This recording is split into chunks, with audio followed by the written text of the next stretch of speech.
Kebangkitan nasional berakar dari sejarah berdirinya organisasi Budi Utomo yang saat itu menjadi inisiator kebangkitan perjuangan Indonesia.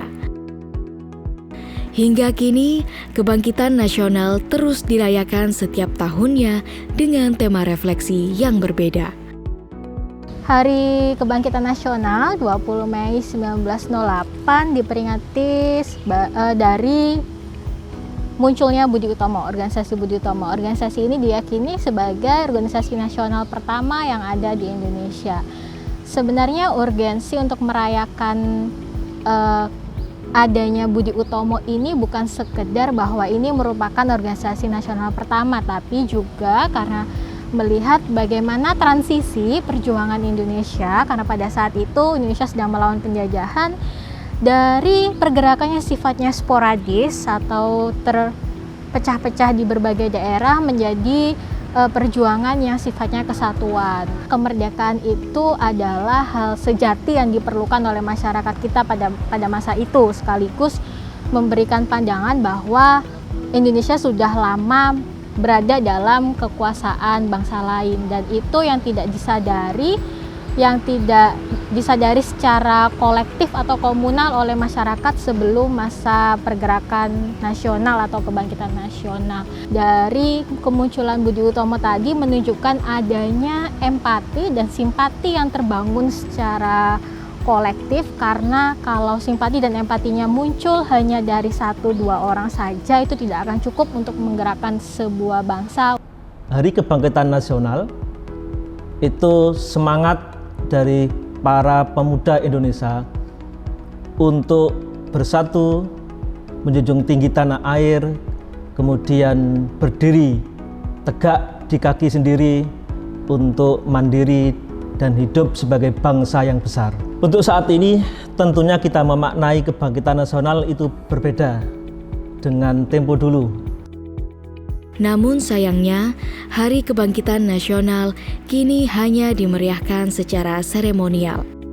Menjadi penting bagi kita untuk merefleksikan makna kebangkitan nasional untuk membangun potensi Indonesia sebagai raksasa dunia dengan segala potensi dan sumber daya yang dimiliki.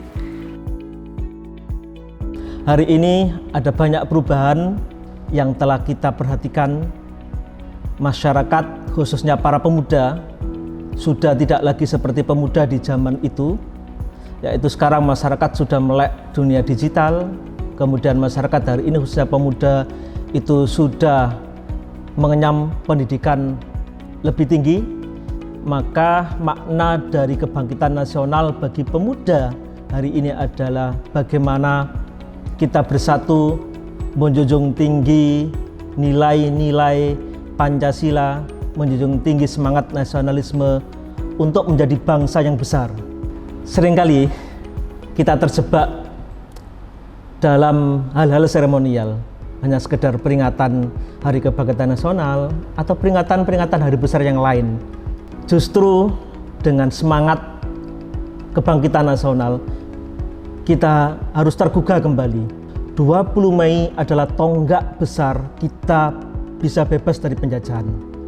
20 Mei adalah sejarah kita melakukan sebuah lompatan yang besar untuk bisa menjadi bangsa yang berdaulat. Sehingga setiap ada istilah Hari Kebangkitan Nasional, kita harus kembali lagi ke ruhnya, bahwa kebangkitan nasional itu bukan hanya sekedar acara seremonial, namun kebangkitan nasional itu adalah sebuah tonggak sejarah di mana kita harus mampu untuk melakukan sesuatu yang lebih besar lagi. Kita terperangkap dalam hustle culture yang itu membuat kita bergerak hanya untuk diri kita sendiri. Fokusnya adalah untuk diri kita sendiri. Fokusnya adalah selama kita tidak merasa dirugikan, tidak merasa rugi, maka we don't need to pay attention to anything else. Kita nggak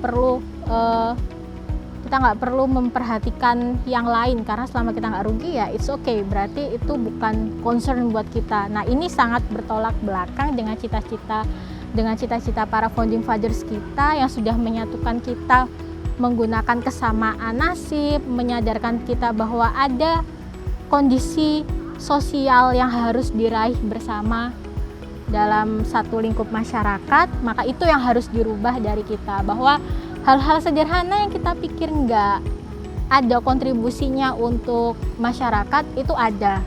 Bahkan ketika dampaknya tidak terasa dalam 1, 2, 3 tahun, maka itu mungkin bisa terasa dalam 10-15 tahun ke depan, dan itu tidak bisa diputar kembali, tidak bisa dikembalikan. Maka seyogyanya setiap orang memahami itu sebagai salah satu langkah untuk lebih mawas diri ketika bersikap, dan juga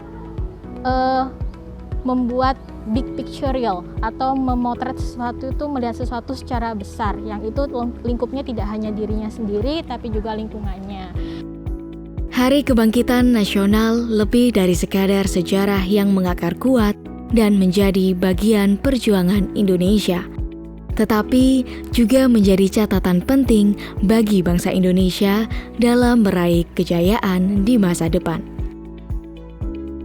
Apalagi mengingat nanti 2045 kita mengalami bonus demografi, yang artinya orang-orang usia generasi milenial itu sudah nggak banyak, akan lebih banyak generasi X, Y, dan Z.